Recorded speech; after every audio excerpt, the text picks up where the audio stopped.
folks, Aaron here. Welcome back to the anime review. Today we're looking at Three Gatsu no Lion, or March Comes Like a Lion, second season, episode 15. Oh boy, this week's episode was awesome, just to say the least, but there was one problem with it, and it's not the episode's fault, it's not anyone's fault besides my own. So last week, after I had reviewed episode 14, I had looked up Soya's name because I just want to make sure I said it correctly.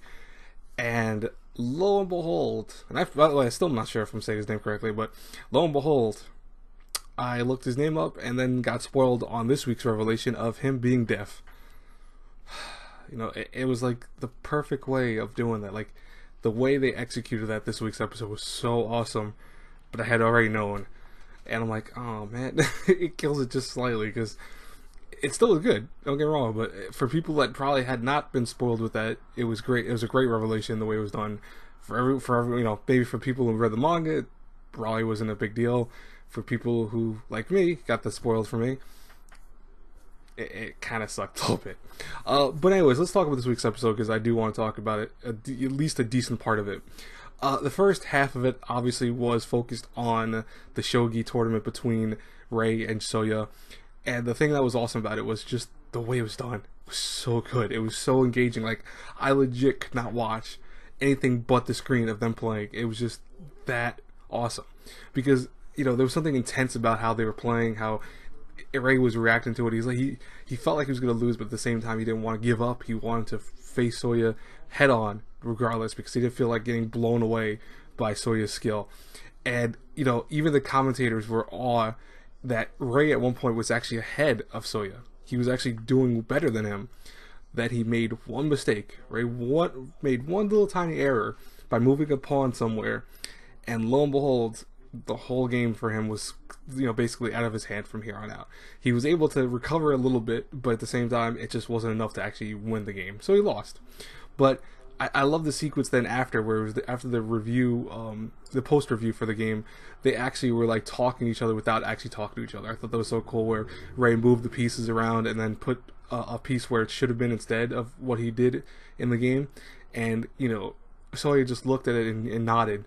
Real simple, but it was really cool the way it was done. The animation this week was freaking awesome. You know, I think that's the word I'm going to use for this whole episode, was awesome. But, you know, it was just a great episode, seriously. And I love the first half. The first half was awesome. The second half was even better, because that's where we get the revelation of Soya being deaf. And it was because Rei and Soya's bullet train that they were on heading back to school was shut down because of a typhoon hitting the city. And they had to get off. And the thing was that Soya didn't hear it. He couldn't. And, you know, Rei then realized, oh, he's deaf. You know, and then everything made sense. Everything started falling into place, where he's like, oh, now it understands why he didn't answer the questions correctly at the thing, or at least the one question he didn't answer correctly, and why, you know, he was just quiet with that part, and why he doesn't react a certain way to people. It was like the biggest revelation for Rei, and I think it put him on a whole different level to him, because if you noticed, Rei, who has been always just in awe by this dude, was now with this guy and acting like his, like, not I would say guardian, but like acting like his friend, and helping him with the station. But more so, I think Soya was helping him, just because he was pointing at things, like looking at everything, and then Rei would go, oh, I gotta go here to return my money for the tickets, and then I gotta go here to reserve a thing for a hotel that we're gonna stay at, etc. You know, it was a very nice scene. I love that whole sequence. I think it was so awesome. And I'm very curious how the whole hotel thing's gonna go, because I feel like the way they ended this week's episode was, that's gonna be the next big thing, that hotel sequence. I'm like, maybe they're going to talk to one another, or maybe something's going to happen with that place that's going to be very interesting, to say the least.